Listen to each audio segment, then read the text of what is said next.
स्वर्ग नरक है इस धरती पे, नहीं गगन के देखो पार। अच्छा कर्म तो सुख देवे है, बुरा कर्म है दुख का सार। कर्मों का कानून बड़ा ही सख्त है, इसमें किसी प्रकार की रियायत नहीं होती। ऐसा भी नहीं है कि 2 बुरे कर्म कर लिए और 4 अच्छे, तो 2 बुरे और 2 अच्छे कर्म आपस में कट जाएंगे और बचेंगे आपके खाते में 2 अच्छे कर्म। ऐसा बिल्कुल नहीं होता, आपको दोनों बुरे कर्मों का फल भुगतना होगा, लेकिन साथ ही साथ 4 अच्छे कर्मों का फल भी मिलेगा। यही कारण है कि इस दुनिया में ऐसा कोई भी नहीं है जिसकी जिंदगी में केवल सुख हो या फिर केवल दुख ही दुख हो। सभी की जिंदगी सुख और दुख का मिश्रण होती है। हाँ, पिछले कर्मों के अनुसार किसी को दुख ज्यादा और सुख कम है, तो किसी को सुख ज्यादा है और दुख कम। जब हम विचार करते हैं तो पाते हैं कि कर्म किस प्रकार बनते हैं। हमारे कर्मों का आधार हमारे विचार हैं। हमारे मन में प्रतिपल कोई न कोई विचार चलता रहता है। प्रतिदिन हजारों विचार मन में आते और जाते हैं। कुछ विचार एक ही बार आते हैं तो कुछ कई बार आते हैं,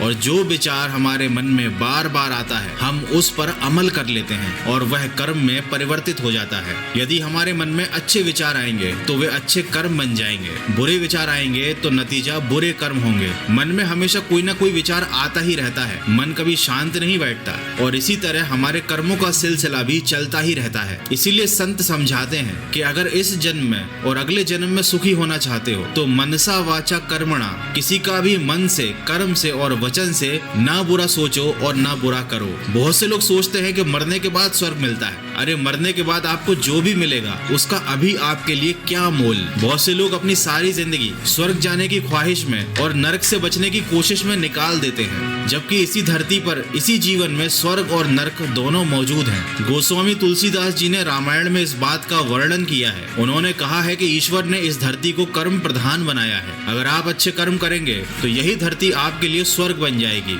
और अगर आप गलत काम करेंगे तो यहाँ पर आपको नरक के समान फल भोगने को मिलेंगे। किसी ने क्या खूब कहा है कि स्वर्ग और नरक दोनों हमारे भीतर बसे हैं। दोस्तों, कर्म के नियम को विधि का विधान या विधि का नियम भी कहा जाता है। हमारे जीवन में अगर हमारे मन पसंद या मनचाही बात हो जाए तो अच्छा है, लेकिन अगर ना हो तो और भी अच्छा है, क्योंकि हमें ये बात समझनी चाहिए कि ईश्वर हमारे लिए वही काम पूरा करते हैं जो हमारे लिए आगे चलकर सही होता है। इसीलिए तो अनुभवी लोगों ने एक बात कही है, स्वर्ग का सपना छोड़ दो, नरक जाने का डर छोड़ दो। कौन जाने क्या पाप क्या पुण्य, बस किसी का दिल ना दुखे अपने स्वार्थ के लिए, बाकी सब कुदरत पर छोड़ दो और पूरे जी जान से सफलता की ओर प्रयास करो। जिंदगी में तब तक भागते भागते काम करो जब तक सोते सोते पैसा आना शुरू ना हो जाए। हमारी कमजोरियां हमें कमजोर साबित नहीं करती, बल्कि ये बताती हैं कि हमें और ज्यादा कोशिश करने की जरूरत है। और अंत में सिर्फ इतना कहना चाहूंगा कि सिर्फ दिखावे के लिए अच्छा मत बनो। ऊपर वाला आपको बाहर से नहीं बल्कि भीतर से अच्छे से पहचानता है। आशा करता हूँ इन बातों ने आपके दिल को छुआ होगा। तो अच्छे कर्म करते चलिए, मेहनत के साथ सकारात्मक सोच के साथ अपने लक्ष्य की तरफ बढ़ते चलिए और सुनते रहिए मन की आवाज।